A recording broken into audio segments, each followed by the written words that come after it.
Hello friends, good morning. आप सभी का अपने यूट्यूब चैनल स्टडी बाइट पर स्वागत है। जैसा कि आज पता है आप लोग को कि 15 अगस्त है, इसलिए आप सबको स्वतंत्रता दिवस की बहुत सारी शुभकामनाएं। आज की क्लास में हम 13 अगस्त ग्रुप डी के जो एग्ज़ाम चल रहा है, 13 अगस्त के सभी शिफ्टों के प्रश्नों का संग्रह लेकर आए हैं। ये सारे क्वेश्चन हूबहू एग्ज़ाम में पूछे गए हैं। इन सारे क्वेश्चंस को डिटेल में बताया गया है। आप इन सारे क्वेश्चन को देखिए, इसके साथ-साथ में इसके जो डिटेल बताया गया है उसको भी ध्यान दीजिए, क्योंकि बहुत सारे क्वेश्चन एग्जैक्ट वही कॉपी पेस्ट आ जा रहे हैं या फिर उससे रिलेटेड क्वेश्चन आ रहे हैं। इसलिए आप लोग इसको बहुत अच्छे से ध्यान से देखिएगा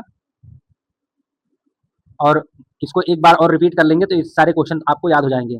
चलिए, क्लास स्टार्ट करने से पहले आप लोग से एक रिक्वेस्ट है कि आप लोग चैनल को सब्सक्राइब जरूर कर लें और लाइक करें और इस वीडियो को अपने फ्रेंड सर्कल में शेयर भी करें। चलिए स्टार्ट करते हैं क्लास को। पहला क्वेश्चन है, निम्न में से कौन सा तृतीय श्रेणी के उत्तोलक का उदाहरण है? ठीक, इस टाइप का क्वेश्चन आया था। इसके 4 ऑप्शन दिए गए थे। तृतीय श्रेणी का उत्तोलक, इसके बारे में सबसे पहले हम जान लेते हैं क्या होता है। ठीक, तृतीय श्रेणी का उत्तोलक क्या होता है? इसमें इस श्रेणी के उत्तोलक में जो आयास होता है, मतलब जो इफर्ट होता है, जो हम फोर्स लगाते हैं, वो कहाँ पर होता है? हमेशा आलंब और भार के बीच में होता है। मीन्स आलंब मीन्स जहाँ पर वो जुड़ा होता है और भार मीन्स जहाँ पर हम उस पर कोई लोड रखते हैं। ठीक, तो आगे लोड रखेंगे, पीछे वो जुड़ा होगा, बीच में हम लोग एफर्ट लगाएंगे। तो इस टाइप का कौन कौन सा एग्जाम्पल तुम्हारे जीवन में यूज करते हो? चिमटा, चिमटा क्या होता है? देखते ही हो कि बीच में पकड़ के उसको लोड लगा एफर्ट लगाते हो और उसके आगे एक भार मीन्स उसके आगे कुछ हम पकड़ते हैं और पीछे भी उसके जॉइंट्स होता है। ठीक, इसी प्रकार और भी कई सारे एग्जाम्पल हैं। जैसे देख रहे हो यहाँ पर सारे दे दिए गए हैं एग्जाम्पल। मनुष्य का हाथ हो गया, स्टेपलर हो गया, झाड़ू हो गया, मछली पकड़ने वाली छड़ी होगी। तो ये क्वेश्चन में पूछ सकता है कि बताइए इसमें किस प्रकार का, किस श्रेणी का उत्तोलक है? तो इससे आप बता सकते हैं आंसर को। ठीक, तो तृतीय श्रेणी के उत्तोलक के बारे में क्वेश्चन आया था, तो इसमें आप क्या बता सकते हैं? सी ऑप्शन, चिमटा। अगला क्वेश्चन है, मध्यम अभिक्रियाशील धातुएं प्रकृति में किस अवस्था रूप में पाई जाती हैं? ठीक, मध्यम अभिक्रियाशील धातुएं कह रहा है किस प्रकार की धातुएं हैं? मॉडरेटली, ठीक, रिएक्टिव मेटल्स। तो किस प्रकार के अवस्था रूप में पाई जाती हैं? सल्फर डाइड अयस्क के रूप में, कार्बोनेट अयस्क के रूप में, या उपयुक्त दोनों के? तो जहां तक है इसमें दोनों, उपयुक्त दोनों लिया जाएगा, क्योंकि जो मध्यम अभिक्रियाशील धातुएं होती हैं वो सल्फाइड और कार्बोनेट अयस्कों के रूप में ही पाई जाती हैं। ठीक, तो इसका हो जाएगा सी ऑप्शन। अगला क्वेश्चन है, उत्तल लेंस में वस्तु को कहां पर रखा जाए कि बनने वाला प्रतिबिंब आभासी और बड़ा बने? आभासी मीन्स उत्तल लेंस की बात कर रहा है। उत्तल लेंस अवतल दर्पण जैसे बिहेव करता है, जानते हो, अवतल दर्पण जैसे बिहेव करता है। अब कह रहा है लेंस से बनने वाला प्रतिबिंब आभासी हो और बड़ा हो। तो आभासी किधर बनता है? जब प्रतिबिंब वस्तु की दिशा में बनता है तो वास्तविक होता है, और वस्तु के लेंस के पीछे बनता है तो आभासी होता है। तो आप सोचोगे कि आभासी कब बनेगा? अनंत पर होगा, या फोकस और प्रकाशिक केंद्र के बीच में होगा, फोकस दूरी की दोगुनी दूरी पर होगा, या फोकस पर होगा? तो इसके बारे में हम जानने के लिए पहले इसका डिटेल पढ़ लेते हैं कि उत्तल लेंस में वस्तु का आभासी और बड़ा प्रतिबिंब प्राप्त करने के लिए वस्तु को हमेशा लेंस के ऑप्टिकल सेंटर मीन्स जो उसका ऑप्टिकल मेन सेंटर होता है उससे और फोकस के बीच में अगर होगा। ठीक, ये अनंत, जो अनंत पर रखते हैं वस्तु, उसका ठीक अपोजिट होता है। ठीक, जैसे अनंत पर रखते हैं तो इन दोनों के बीच में बनता है प्रतिबिंब, और जब इन दोनों के बीच में प्रतिबिंब रखेंगे ऑप्टिकल सेंटर और फोकस के, तो प्रतिबिंब अनंत पर बनेगा। और मुझे वही बताना भी था कि क्या बताना था? प्रतिबिंब आभासी और बड़ा बने। तो जब अनंत पर बनेगा तो आभासी और बड़ा ही बनेगा, बड़ा तो बनेगा ही। अगला क्वेश्चन है, एक अवतल दर्पण जिसकी फोकस दूरी 10 सेंटीमीटर, फोकस दूरी 10 सेंटीमीटर के सामने एक वस्तु 20 सेंटीमीटर दूरी पर रखा है, मतलब फोकस दूरी की दोगुनी दूरी पर रखा गया है। ठीक, तो प्रतिबिंब दर्पण से कितनी दूरी पर बनेगा? अब देखते होगे, जब फोकस दूरी f बराबर 10 सेंटीमीटर है और वस्तु की दूरी कितनी दी गई है? वस्तु 20 सेंटीमीटर दूरी पर रखा गया है। तो नॉर्मल फार्मूला जानते हो, 1/f बराबर 1/v प्लस 1/u से जब इसको निकालोगे तो वो 20 सेंटीमीटर ही दूरी आ जाएगी। और नहीं तो तुम डायरेक्ट कर सकते हो, क्योंकि फोकस दूरी के 2 गुने दूरी पर वस्तु रखा गया है। तो अगर 2f दूरी पर वस्तु रखा जाता है तो प्रतिबिंब भी 2f दूरी पर ही बनता है। ये एक शॉर्ट तरीका है लेंस का, तो वहीं से इसको भी कर सकते हो। नहीं तो आप 1/f बराबर 1/v प्लस 1/u वाले दर्पण के सूत्र से निकाल सकते हो। ठीक, तो इसका आंसर क्या हो जाएगा? 20 सेंटीमीटर। अगला क्वेश्चन है, जब एथीन को एथेन में परिवर्तित किया जाता है तो यह किस प्रकार की रासायनिक अभिक्रिया का उदाहरण है? अब देख लो किस टाइप के क्वेश्चन आ रहे हैं ग्रुप डी में। ये 13 शिफ्ट के सभी शिफ्टों 13 तारीख के सभी शिफ्टों का क्वेश्चन है, और ये सारे क्वेश्चन अभी रिपीट भी होंगे आने वाले एग्जाम में, इसलिए आप लोग अच्छे से इसको ध्यान से देखिएगा। एथीन को एथेन में परिवर्तित करने के लिए, अब देख रहे हो C2H4 है एथीन, इसका सूत्र किस सूत्र पे बना हुआ है? CnH2n-2 वाले सूत्र पे। एक होता है एन, एक होता है इन, और एक होता है आइन। ठीक, तो एथीन और ये दूसरा क्या है? ये CnH2n के सूत्र पे बना हुआ है एथीन। जैसे मेथ एथ प्रो ब्यूट पेंट हेक्स है, तो ये पढ़ते हैं तो 3 फार्मूले होते हैं, एक CnH2n +2, एक CnH2n और एक CnH2n-2। तो ये CnH2n पे बना हुआ है सेकंड वाले फार्मूले पे। तो कह रहा है परिवर्तित करने की किया जाता है तो किस प्रकार का रासायनिक अभिक्रिया का उदाहरण है? प्रतिस्थापन है। अब देख लो 2 हाइड्रोजन जुड़ रहे हैं, तो जानते ही हो योगात्मक अभिक्रिया ही होगी। इसके बारे में देख लेते हैं। वही कह रहा है जब एथीन को एथेन में बदला जाता है तो योगात्मक अभिक्रिया है, ठीक। इसे हम हाइड्रोजनीकरण भी बोल सकते हैं क्योंकि यहाँ हाइड्रोजन का एडिशन हो रहा है, ठीक, हाइड्रोजन जुड़ रहा है। अगला क्वेश्चन है दूरी समय ग्राफ। अब देखो दूरी समय ग्राफ से क्या आता है? चाल बराबर दूरी बटे समय होता है, तो दूरी समय ग्राफ से हमेशा चाल आती है, ध्यान देना, ठीक। दूरी समय ग्राफ में यदि किसी वस्तु की गति एक समान चाल को दर्शाती है तो ग्राफ की रेखा कैसी होगी?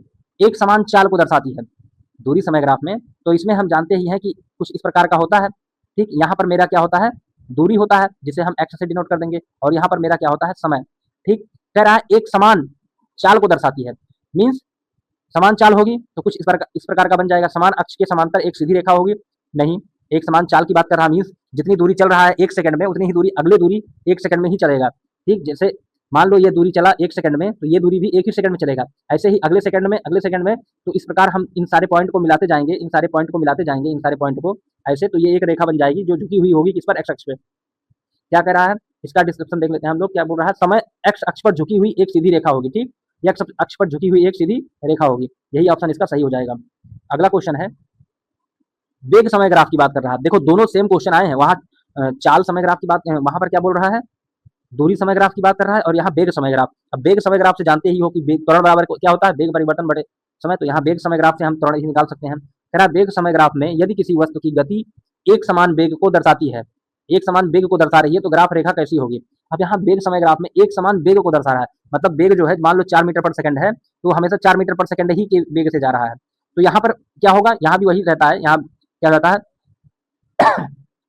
एक अक्ष पे समय हो जाएगा, एक अक्ष पे वेग हो जाएगा, ठीक। कह रहा है आंसर दे रहा है समय अक्ष के लंबवत एक सीधी रेखा है, समय अक्ष के समांतर एक सीधी रेखा है, एक वक्र रेखा है, मूल बिंदु से गुजरती हुई एक तिरछी रेखा है। तो पूछ रहा है इसमें कौन सा ऑप्शन सही होगा? हम देख रहे हैं ग्राफ की प्रकृति कैसी होगी? समय एक्स अक्ष किस पर बोल रहा है? समय एक्स अक्ष के समांतर एक सीधी रेखा होगी, क्योंकि हम जानते हैं कि वेग जो है हमेशा अगर कांस्टेंट वेग है तो कांस्टेंट वेग हमेशा वेग के पैरेलल ही चलेगा, मतलब वो समय के साथ बदल नहीं रहा है। वो समय के साथ मान लो एक वेग ये है 10 मीटर पर सेकंड है, तो 10 मीटर 10 मीटर 10 मीटर 10 मीटर एक ही पे ही रहेगा ना, क्योंकि वो समय के साथ, ये समय मान लो यहाँ पर कर देते हैं, तो वो समय के साथ चेंज नहीं हो रहा है। समय के साथ अगर चेंज नहीं होगा तो वेग एक समान सीधी रेखा होगी जो कि एक्स अक्ष के क्या होगी? समानांतर होगी। और अब वेग बदल नहीं रहा है तो हम जानते हैं त्वरण बराबर होता है वेग परिवर्तन की दर। जब वेग परिवर्तित ही नहीं हो रहा है, वेग परिवर्तन 0 है तो त्वरण भी क्या आ जाएगा? 0 आ जाएगा। ये सब चीजें ध्यान देनी है आपको, अगले पेपर में पूछ सकता है ये। क्लोरीन के 2 समस्थानिकों जैसे क्लोरीन 35 और क्लोरीन 37 के संदर्भ में निम्न में से कौन सा कथन सही है? अब देखो ये एक ही एलिमेंट्स के 2 समस्थानिक हैं, क्लोरीन 35 और क्लोरीन 37। कह रहा है ये एक ही एलिमेंट के समस्थानिक हैं, तो इनका जो है क्या होगा? ये ऑप्शन क्या होगा? ये सोडियम के साथ यौगिक नहीं बना सकते, ये हाइड्रोजन के साथ यौगिक नहीं बना सकते, ये दोनों समान यौगिक बनाते हैं। अब जब एक ही एलिमेंट है, एक ही एलिमेंट के समस्थानिक है, तो ये दोनों क्या करेंगे? समान यौगिक बनाएंगे, दोनों समान यौगिक बनाएंगे। अगला क्वेश्चन है पौधों के तने और जड़ों के शीर्ष पर कौन सा ऊतक पाया जाता है जो उनकी प्रारंभिक लंबाई को बढ़ाने के लिए जिम्मेदार होता है? ये भी आसान क्वेश्चन था, इसको आप हिंदी में पढ़ेंगे तो बहुत आराम से सही हो जाएगा, क्योंकि पार्स जानते हो साइड को बढ़ाता है। अंतर्विष्ट क्या हो गया? जो पत्तियां तने वने होते हैं इनकी ग्रोथ को बनाता है। और शीर्षस्थ मीन्स एपिकल, ये क्या करता है? शीर्ष को बढ़ाता है, मीन्स जितने पौधे का जो शीर्ष वाला पार्ट होता है उसका ग्रोथ करता है। तो इसका आंसर सी ही हो जाएगा। क्या हो जाएगा? ये दोनों गलत कर देना, इसका आंसर क्या हो जाएगा? सी, ठीक। शीर्षस्थ विभाज्य ऊतक जो होता है क्या करता है? ये इनके सारे लंबाइयों को बढ़ाता है, तेजी से विभाजन करता है और पौधे के ऊपर नीचे वृद्धि होती है। बाकी विकल्प में जो दिया लेटरल जो पार्श्व दिया है और अंतर्विष्ट दिया है, पार्श्व को सीधे दे दिया है कि ये मोटाई को बढ़ाता है और अंतर्विष्ट जो होता है पत्तियों के आधार और टहनियों के बीच में ग्रोथ करता है। अगला है पौधों के गुरुत्वानुवर्तन की घटना, ठीक। पौधों में गुरुत्वानुवर्तन की घटना मुख्य रूप से किसके अनुसार कार्य करती है? ठीक, किसके अनुसार कार्य करती है बताओ? गुरुत्वानुवर्तन। अब यहाँ ग्रेविटी से रिलेटेड चीजें आ रही है ना, सूर्य के प्रकाश की दिशा के कारण, गुरुत्वाकर्षण बल के खिंचाव के कारण, ठीक, मिट्टी में नमी, जल या रासायनिक, ये दोनों तो सरासर गलत हो जाएंगे, ठीक। तो आप पहले और दूसरे में देखने के लिए क्या कर सकते हैं? गुरुत्वाकर्षण बल के अनुसार कार्य करता है, किसके? गुरुत्वाकर्षण बल के अनुसार कार्य करता है। पौधों के अंगों की गुरुत्वाकर्षण के खिंचाव की दिशा इसके विपरीत और गति के अनुवर्तन होती है। बी ऑप्शन होगा इसका। अगला क्वेश्चन है नील्स बोर के परमाणु मॉडल के अनुसार इलेक्ट्रॉन नाभिक के चारों ओर गति कहाँ करते हैं? ये आसान क्वेश्चन था, अगर आप जनरली फिजिक्स पढ़े हैं हाई स्कूल की, हाई स्कूल में निल्स बोर के परमाणु मॉडल 9th और 10th में दे दिए गए हैं। तो पूछ रहा है कि इलेक्ट्रॉन नाभिक के चारों ओर कहाँ पर गति करता है? यादृच्छिक रूप से कहीं भी कर सकता है, केवल निश्चित वृत्ताकार पथों में करता है, तो निश्चित वृत्ताकार पथों में ही करता है। जानते हैं कहाँ? वृत्ताकार कक्षाओं में करता रहता है। ठीक, अगला क्वेश्चन है, इसको डिटेल में पढ़ सकते हैं। नील्स बोर ने अपना परमाणु मॉडल कब दिया था? 1913 में दिया था। नील्स बोर ने रदरफोर्ड के मॉडल की कमियों को दूर करने के लिए दिया था। ये भी पूछता है कि नील्स बोर ने किसकी कमियों को दूर करने के लिए? तो रदरफोर्ड की कमियों को दूर करने के लिए दिया था परमाणु मॉडल। ठीक, इन्होंने क्या बताया नील्स बोर ने कि वृत्ताकार कक्षाओं में गति करता रहता है। इन कक्षाओं में चक्कर लगाते समय इलेक्ट्रॉन ऊर्जा का विकिरण नहीं करते हैं। ठीक, लॉस ऑफ एनर्जी, इन्होंने बताया था कि लॉस ऑफ एनर्जी नहीं होता है, जबकि लॉस ऑफ एनर्जी होता है। इलेक्ट्रॉन केवल उन्हीं कक्षाओं में घूम सकते हैं जिनमें उनका कोणीय संवेग, एंगुलर मूवमेंट, ठीक, क्या दे दिया है? NH/2 का पूर्ण गुणज होता है। तो ये सब आप लोग ध्यान दीजिएगा, आगे किसी भी पेपर में पूछ सकता है। अगला क्वेश्चन है, यदि एक वस्तु को सीधे ऊपर की ओर उठाने की दूरी, ठीक, मतलब सीधे ऊपर की ओर उठाने की दूरी और झुके हुए तल पर खिसकाने की दूरी, झुके हुए तल पर खिसकाने की दूरी बराबर है, अगर ये दूरी और ये दूरी दोनों बराबर है, तो भौतिक के नियमों के अनुसार निम्न में से कौन सा कथन सत्य है? दोनों स्थितियों में किया गया कार्य बराबर होगा। ठीक, बराबर तो नहीं होगा। दोनों स्थितियों में तय की गई दूरी बराबर होगी, लेकिन सीधी दूरी सीधे ऊपर उठने में किया गया कार्य अधिक होगा। हाँ, ये वाला ऑप्शन सही हो जाएगा। ठीक, दूरी तो सेम होगी। ठीक, तो यहाँ वही दिया है कि दूरी तो बराबर होगी, लेकिन किया गया कार्य जो है दोनों में अलग अलग होगा। अगला क्वेश्चन है, यदि एक विद्युत बल्ब की शक्ति 60 वाट और शक्ति मीन्स पी की वैल्यू दे दिया है और विभवांतर दे दिया है वी, तो उस बल्ब का प्रतिरोध कितना होगा? जो इसका जानते हो पी बराबर क्या होता है? पी बराबर क्या होता है? पी बराबर होता है V²/P। तो हम जानते ही हैं, तो यहाँ पर हम वैल्यू रख देते हैं, हमारा आ जाएगा 240 ओम। ठीक, तो इसका 240 ओम हो जाएगा। फार्मूला याद रख लेना, इस पर और भी सारे क्वेश्चन आ जाएंगे। क्या होता है? P बराबर V²/R, यही वाला फार्मूला होता है। अब यहाँ भी दे दिया है, विभवांतर दे दिया है वोल्ट V, और प्रतिरोध R1 दे दिया है और R2 दे दिया है। तो यहाँ से हम R निकाल लेंगे, क्यों? क्योंकि ये दोनों श्रेणी क्रम में है, तो R बराबर R1 प्लस R2 होता है। तो यहाँ से हम श्रेणी क्रम में निकाल लेंगे, और जब R निकल जाएगा, V बराबर IR जानते ही हैं। हमें निकालना क्या है? प्रतिरोध।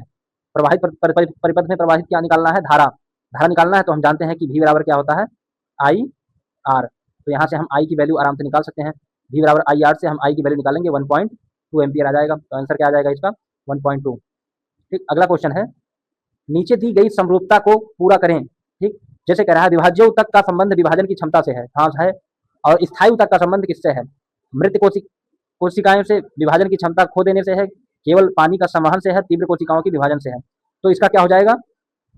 जब कोशिकाएं विभाजित होने की क्षमता खो देती हैं, तो एक निश्चित आकार और कार्य ग्रहण कर लेती हैं। ठीक, तो वे स्थायी ऊतक कहलाते हैं। तो क्या करता है? विभाजन की होने की क्षमता खो देता है। तो इसका ऑप्शन बी हो जाएगा, विभाजन की क्षमता खो देता है। ये सब क्वेश्चन अच्छे से देख लेना, अगर आने वाले एग्जाम में भी पूछे जा सकते हैं, इसलिए ध्यान देना। और आप लोग चैनल पे आएँ तो चैनल को सब्सक्राइब जरूर कर दें, जिससे इस पर थोड़ा भीड़ बढ़ सके और अच्छे से अच्छा कंटेंट हम भी प्रोवाइड कर सके आप सबको। अगला क्वेश्चन है, निम्न में से कौन सा एक समांगी मिश्रण है? अब ये क्वेश्चन जो गलत किया होगा वो मेरिट में 1 नंबर पीछे चला जाएगा। पानी में चीनी, पानी में नमक, पानी में तेल और हवा, कौन एक समांगी मिश्रण नहीं है? ध्यान देना है, नहीं है। मैंने पहले है पढ़ दिया था, तो नहीं है, ध्यान देना है। तो साफ साफ दिख रहा है, पानी और तेल का मिश्रण एक समांगी नहीं है। अगर इसको किसी ने गलत किया तो वो 1 नंबर आराम से पीछे हो जाएगा। 1 नंबर क्या, 1.33 नंबर पीछे होगा। ठीक, यहाँ भी समांगी मिश्रण दे दिया गया है, क्या होता है? ठीक, पानी और तेल का मिश्रण दे दिया है। और समांगी मिश्रण तो जान ही रहे हो क्या क्या होता है? नमक पानी हो गया, चीनी पानी हो गया, ये सब हवा हो गया। पौधों के किस सरल स्थायी ऊतक में कोशिकाओं के बीच कोई अंतर कोशिकीय स्थान नहीं होता है? ठीक, अंतर कोशिकीय स्थान किसमें नहीं होता है? ये 4 ऑप्शन दे दिए गए थे, इसमें से आप चारों के बारे में पता होगा तभी इसको आंसर कर पाएंगे। तो कौन सा है? सी ऑप्शन इसका सही है, क्योंकि जो स्क्लेरेनकाइमा होता है, ये सारे बहुत कंपैक्ट क्लोजली फिक्स्ड होते हैं, क्लोजली पैक्ड होते हैं, इनमें बहुत अंतर कोशिकीय स्थान बहुत कम होता है। तो इसका ऑप्शन सी हो जाएगा। ठीक, इसको आप अच्छे से पढ़ लीजिएगा, क्योंकि इससे और भी क्वेश्चन अदर एग्जाम में 100% आ सकते हैं। अगला क्वेश्चन है, वनस्पति जगत के किस समूह के पौधों में फल और फूल उत्पन्न होते हैं जिनके बीज फल के भीतर ढके रहते हैं? तो इनमें भी 4 ऑप्शन दे दिए गए हैं। इन सारे चारों ऑप्शन को देखना है कि किसमें फूल उत्पन्न होते हैं। क्या क्या बोल रहा है? फल और फूल उत्पन्न होते हैं। तो इन जो स्पर्म जो होता है, ठीक, जिसे अनावृत बीजी भी बोलते हैं, पौधे होते हैं जिनमें फल और फूल दोनों उत्पन्न होता है। ये सारे आप जिम्नोस्पर्म हो गया, एंजियोस्पर्म हो गया, टेरिडोफाइटा हो गया, ब्रायोफाइटा, इन सब के बारे में आप लोग देख लीजिए क्योंकि ये सब बहुत कोर प्रश्न है, ये सब पूछे जाते हैं हर एग्जाम में। अब यहाँ बता दिया गया है जिम्नोस्पर्म क्या होता है, इन्हें नग्नबीजी पौधे बोलते हैं। ठीक, ये अंडाशय, ठीक, किसमें किसमें अंडाशय नहीं होता है, इसलिए इनमें बीज तो बनते हैं पर ये नग्न होते हैं और कोई फल नहीं बनता है। इसके एग्जाम्पल भी दे सकता है कि एग्जाम्पल दे देगा और मिलान करने को बोल देगा। निषेचन के बाद एंजियोस्पर्म पौधे का कौन सा भाग परिपक्व होकर फल में बदल जाता है। ठीक, बोल रहा है एंजियोस्पर्म का कौन सा भाग फल में बदलता है, कौन सा भाग बदलता है, अंडाशय।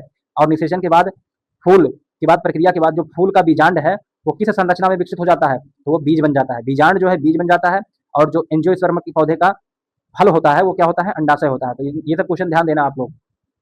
यदि 4 किलोग्राम द्रव्यमान वाली किसी वस्तु की गतिज ऊर्जा m दे दिया है, ठीक, और गतिज ऊर्जा दे दिया है k, गतिज ऊर्जा इतने जूल से बढ़कर इतना जूल हो जाती है। ठीक, तो जूल जूल जान ही रहे हो, जूल तुम्हारा कार्य का भी मात्रक होता है। ठीक, तो यहाँ से हम क्या नॉर्मली है कि कितना होगा वस्तु का किया गया कार्य कितना होगा, तो जो दोनों में डिफरेंस आएगा, मान लो एक 50 जूल का काम हो, 50 जूल की गतिज ऊर्जा है और मैंने उसको 98 पहुंचा दी, तो मैं उस पर कोई काम किया रहूंगा तभी तो 98 पहुंच रहा है, तो वो काम कितना किया रहूंगा, जो 98 माइनस 50 आएगा वही काम करूंगा, तो वही काम करोगे तो वो 48 आंसर आ जाएगा, दोनों को माइनस कर दोगे तो।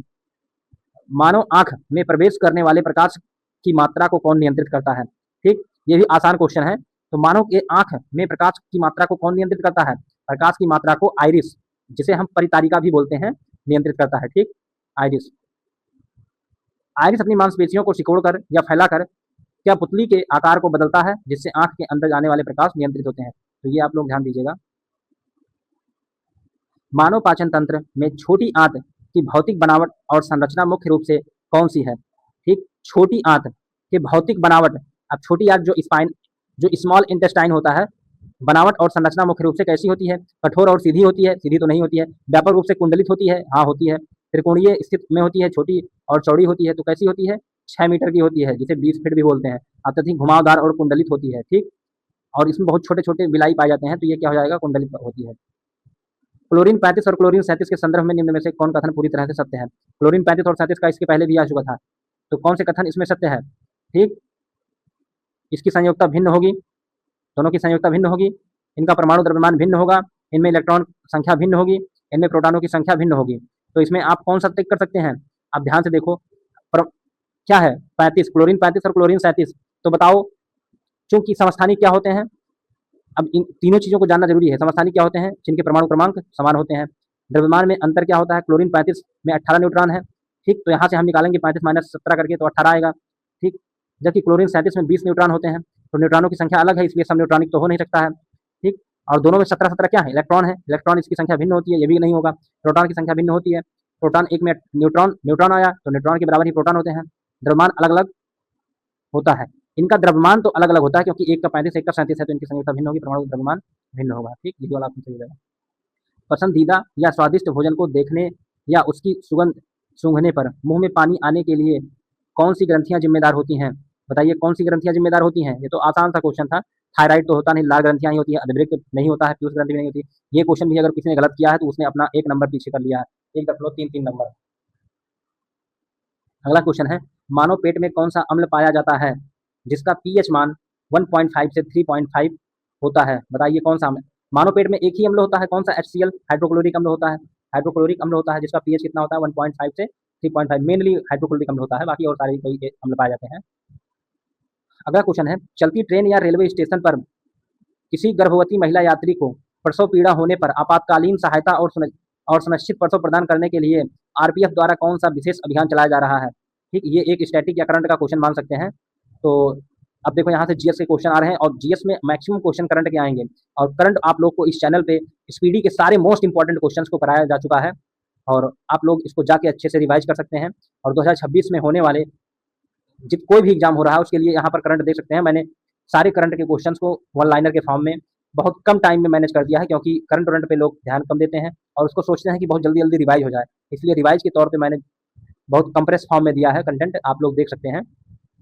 तो बताइए कौन सा आरपीएफ ने कौन सी अभियान चलाया है, आरपीएफ द्वारा कौन सा चला, ऑपरेशन मातृशक्ति अभियान चलाया गया है। ठीक, ऑपरेशन मातृशक्ति।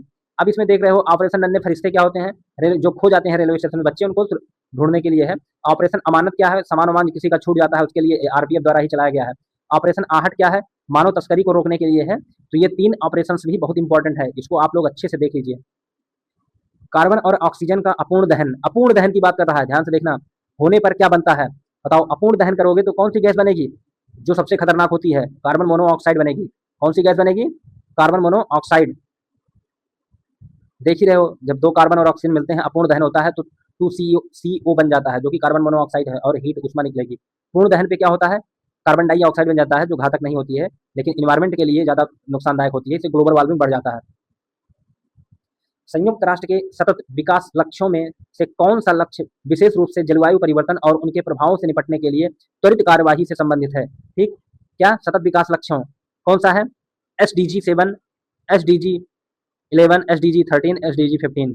तो कह रहा है कि सतत विकास लक्ष्यों के तहत जलवायु परिवर्तन और इसके प्रभावों से निपटने के लिए SDG 13 को चलाया गया है। ठीक, SDG 13 को समर्पित है। अब इसके बारे में 7 क्या है, 11 क्या है और 15 इसको भी देख लेते हैं। वाहन और स्वच्छ ऊर्जा के लिए SDG 7 है। ये सब बहुत इंपॉर्टेंट पॉइंट्स हैं, इनको आप ध्यान दीजिएगा, किसी भी एग्जाम के लिए इंपॉर्टेंट है। सतत शहर और समुदाय के लिए भी SDG 11 है, और SDG 15 भूमि पर जीवन के लिए है, लाइफ ऑन लैंड। अगला क्वेश्चन है, तमिलनाडु के प्रसिद्ध गैस्ट्रो एंटेरोलॉजिस्ट डॉक्टर कलीपट्टी रामास्वामी पलानी स्वामी को वर्ष 2026 में किस क्षेत्र में उत्कृष्ट योगदान के लिए पद्म भूषण पुरस्कार से दिया गया है। अब गैस्ट्रोलॉजिस्ट की बात कर रहा है, तो यहाँ से जान ही सकते हो कि किसमें है, गैस वैस कहाँ यूज बनता है, पेट में बनता है, वो चिकित्सा से संबंधित है, तो इसे आप लगा सकते हैं, चिकित्सा से पद्म भूषण मिला इनको। केंद्रीय बजट 2026-27 में खेल क्षेत्र को अगले 1 दशक में व्यवस्थित रूप से बदलने के लिए किस नई दीर्घकालिक पहल को लॉन्च करने का प्रस्ताव दिया गया है। ठीक, दीर्घकालिक पहल को लॉन्च करने का प्रस्ताव केंद्रीय बजट 2026-27 में दिया गया है, खेलो इंडिया मिशन को दिया गया है। ठीक, खेलो इंडिया मिशन।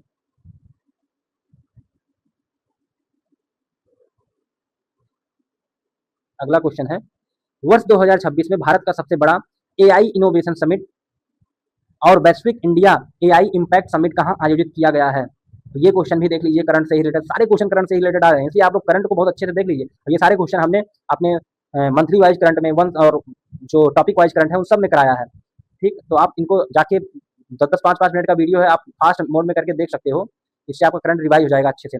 भारत की राजधानी नई दिल्ली के भारत मंडपम में हुआ था, ये कहाँ पर हुआ था, भारत मंडपम में। ठीक, क्या है, भारत का सबसे बड़ा AI इनोवेशन समिट कहाँ हुआ है, भारत मंडपम नई दिल्ली में हुआ है।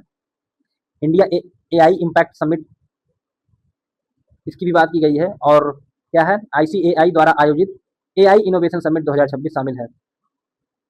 24 मई 2026 को केंद्रीय युवा मामले और खेल मंत्री डॉक्टर मनसुख मंडाविया, खेल मंत्री कौन है, डॉक्टर मनसुख मंडाविया ने भारतीय खेल प्राधिकरण के लिए राष्ट्रीय उत्कृष्टता केंद्र में प्रमुख उच्च प्रदर्शन खेल सुविधाओं का उद्घाटन किया है। ठीक, इसको बताना है आपको, डॉक्टर मनसुख मंडाविया ने कहाँ पर किया है, खेल प्राधिकरण राष्ट्रीय उत्कृष्टता केंद्र गांधीनगर गुजरात में प्रमुख किया गया है, गांधीनगर गुजरात में। कहाँ पर है ये दिया गया है, साई NCOE गांधीनगर गुजरात में किया गया है। तो इसको आप लोग देख लें, करंट के क्वेश्चन है, करंट पे आपको ध्यान देना पड़ेगा। अभी तक आपने देखा होगा GS के एक भी क्वेश्चन नहीं आए हैं।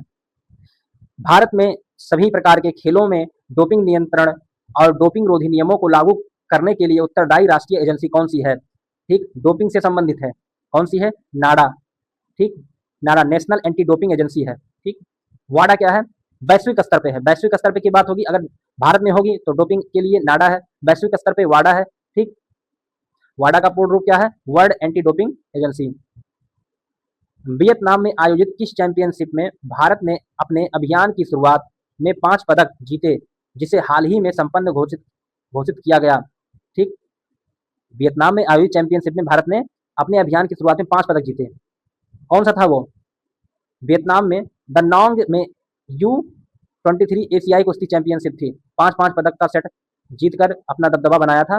भारत ने कुल 27 पदक जीते थे। ठीक, महिला कुश्ती टीम ने टीम टाइटल्स का खिताब जीता था, और वियतनाम के वांग ताऊ ने आयोजित U17 एशियाई कुश्ती चैंपियनशिप में भारत ने जूनियर पिस्टल टीम में 5 पदक जीते थे, 3 स्वर्ण और 2 कांस्य। तो इसको हम बोल सकते हैं 5-5 पदक किसमें जीते थे, U23 में। प्रोजेक्ट चीता के तहत किस राष्ट्रीय उद्यान में मादा चीतों ने कई शावकों को जन्म दिया। जिससे भारत में जन्मे चीते की संख्या में भारी वृद्धि हुई है? कौन से क्यों राष्ट्रीय उद्यान में? क्यों राष्ट्रीय उद्यान में दिया है इन्होंने। अब इससे रिलेटेड कुछ क्वेश्चन और देख लेते हैं। भारत ने वन्य जीव संरक्षण के इतिहास में क्यों नेशनल पार्क के बाद चीतों के रहने के लिए दूसरे वैकल्पिक निवास स्थान के रूप में अभ्यारण्य को तैयार किया गया है? किस अभ्यारण्य को? गांधी सागर वन्य जीव अभ्यारण्य मध्य प्रदेश में है। भारत में जन्मी उस पहली दूसरी पीढ़ी की मादा चीता का नाम क्या है? अप्रैल 2026 में क्यों खुले जंगल में 4 शौकों को जन्म दिया था? KGP2 है। कौन है KGP2? मादा चीता कौन थी? गामिनी की संतान थी ये चारों। प्रोजेक्ट चीता के तीसरे चरण के तहत किस अफ्रीकी देश ने 9 नए चीतों को लाकर क्यूनो राष्ट्रीय पार्क में जो है छोड़ा है? बोत्सवाना से लाया गया है 9 नए चीते। क्यूनो नेशनल पार्क में मार्च 2026 में रिकॉर्ड 5 शौकों को जन्म देने वाली नामीबिया मादा चीते का नाम क्या है? ज्वाला है। ठीक, नामीबिया से जो आया था मादा चीता जिसने 5 बच्चों को जन्म दिया वो ज्वाला है। और गामिनी जो है वो कितने बच्चों को जन्म दिया था? दूसरी पीढ़ी के 4 शौकों को जन्म दिया था। सर्वोच्च न्यायालय ने ठीक हालिया ऐतिहासिक निर्णयों के अनुसार राष्ट्रीय राजमार्ग पर सुरक्षित यात्रा करने का अधिकार संविधान के किस अनुच्छेद के तहत एक मौलिक अधिकार बताया है? अनुच्छेद 21 के तहत बता दिया है। ठीक, इसको पढ़ लीजिएगा। जस्टिस JK माहेश्वरी और जस्टिस अतुल S चांदुरकर की पीठ ने किया है। इसको आप बड़े एग्जाम में देख सकते हैं, ये चीजें आ सकती हैं। नीति आयोग के वर्तमान उपाध्यक्ष कौन बनाए गए हैं? कौन बनाए गए हैं? डॉक्टर अशोक कुमार लाहिड़ी। ठीक, डॉक्टर अशोक कुमार लाहिड़ी। नीति आयोग से संबंधित कुछ और क्वेश्चन है। वर्तमान में नीति आयोग के कार्यकारी अधिकारी किसे बनाया गया है? के पद पर कौन कार्यरत है? अनुराग जैन नीति आयोग के नया मुख्य कार्यकारी अधिकारी नियुक्त किए गए हैं। ठीक, ये अभी बहुत हाल ही का करंट क्वेश्चन है क्योंकि 22 जुलाई को नियुक्त किए गए हैं। और वर्ष 2026 में नीति आयोग के नए पूर्णकालिक सदस्य के रूप में नियुक्त होने वाले भारत के पूर्व गृह सचिव कौन बने हैं? श्री राजीव गौबा। अगर गृह सचिव की बात करेगा, अगर पूर्व गृह सचिव की बात करेगा तो वो राजीव गौबा है जिन्हें पूर्णकालिक सदस्य बनाया गया है। और अनुराग जैन को क्या बनाया गया है? मुख्य कार्यकारी अधिकारी बनाया गया है। ये सब भी आप ध्यान दीजिएगा क्योंकि अगर उपाध्यक्ष को पूछ लिया है तो ये दोनों भी पूछ सकता है। अगला क्वेश्चन है, मिलानो कॉर्टिना 2026 शीतकालीन ओलंपिक में किस महिला खिलाड़ी ने फ्री स्टाइल स्कीइंग के हाफ पाइप इवेंट में स्वर्ण पदक जीतकर इतिहास में सबसे सफल फ्री स्टाइल स्कीयर बनी? कौन बनी है? पहले देख लो, मिलानो कॉर्टिना 2026 शीतकालीन ओलंपिक। ठीक, चीन के स्टार खिलाड़ी कौन थी? है एलिन गू। कौन है? एलिन गू ने फ्री स्टाइल स्कीइंग में स्वर्ण पदक जीतकर इतिहास रच दिया या ओलंपिक इतिहास के 6 पदकों के साथ सबसे सफल फ्री स्टाइल स्कीयर बन गई हैं। पुरुषों में अमेरिका के जो एलेक्स फरेरा ने हाई पाइप इवेंट में अपना पहला स्वर्ण पदक जीता है। ये भी ध्यान देना, ये भी इंपॉर्टेंट है। अगर इनको पूछ लिया है तो एलेक्स फरेरा को भी पूछ सकता है। वैश्विक बौद्धिक संपदा संगठन ठीक WIPO द्वारा जारी नवीनतम ग्लोबल इनोवेशन इंडेक्स में भारत का कौन सा रैंक है? ठीक, कौन सा रैंक है? 38वां रैंक है। 38वां। कितना स्कोर है? 53.49। ये क्वेश्चन मैंने अपने सीरीज में कराया है, आप लोग जाके देख सकते हैं टॉपिक वाइज क्वेश्चन की सीरीज में। फरवरी 2026 में लगातार तीसरे कार्यकाल के लिए बारबाडोस के प्रधानमंत्री के रूप में जो है किसने शपथ ली? ये क्वेश्चन भी मैंने अपने सीरीज में कराया है, करंट वाली सीरीज में, आप लोग अच्छे जाके रिवाइज कर सकते हैं। कौन सा है बारबाडोस के प्रधानमंत्री? तीसरी बार जो है प्रधानमंत्री बनने वाली नेता मिया अमोर। कौन है? मिया अमर मोटली। अगला क्वेश्चन है, सी जोसेफ विजय तमिलनाडु के मुख्यमंत्री बनने से पहले क्या थे? इसको तो जो भी गलत किया होगा समझ लो उसका 1.33 नंबर आराम से कटेगा। कौन थे वो? प्रसिद्ध फिल्म अभिनेता और राजनेता थे, ये तो सबको पता होगा। तो ये सारे क्वेश्चन ग्रुप डी 13 अगस्त के सभी शिफ्टों को मिला के आए थे और जितने क्वेश्चन हमको मिले हैं उतने क्वेश्चंस का हमने बता दिया है। इससे आप लोग देख सकते हैं कि किस लेवल तक का क्वेश्चन आ रहा है। अभी तक जितने भी क्वेश्चन किए सारे करंट के ही क्वेश्चन थे और साइंस के क्वेश्चन थे, तो आप लोग ज़्यादा इधर उधर डाइवर्ट मत होजिए। करंट के मैंने 90% क्वेश्चन को प्रोवाइड कर दिया है स्पीडी का। अगर आप स्पीडी की बुक को प्रेफर करते हैं तो आप यहाँ से ही फास्ट मोड में रिवीजन कर सकते हैं क्योंकि मैंने कुछ भी नहीं छोड़ा है, सारे क्वेश्चन को कवर किया है। और आप लोग चैनल को सब्सक्राइब जरूर करें क्योंकि चैनल को सब्सक्राइब करेंगे तो इस पर पब्लिक गैदरिंग बढ़ेगी और अच्छे अच्छे कंटेंट हम प्रोवाइड कर सकेंगे। वीडियो को लाइक करें, शेयर करें, कमेंट करें। आज की क्लास यहीं खत्म होती है। धन्यवाद।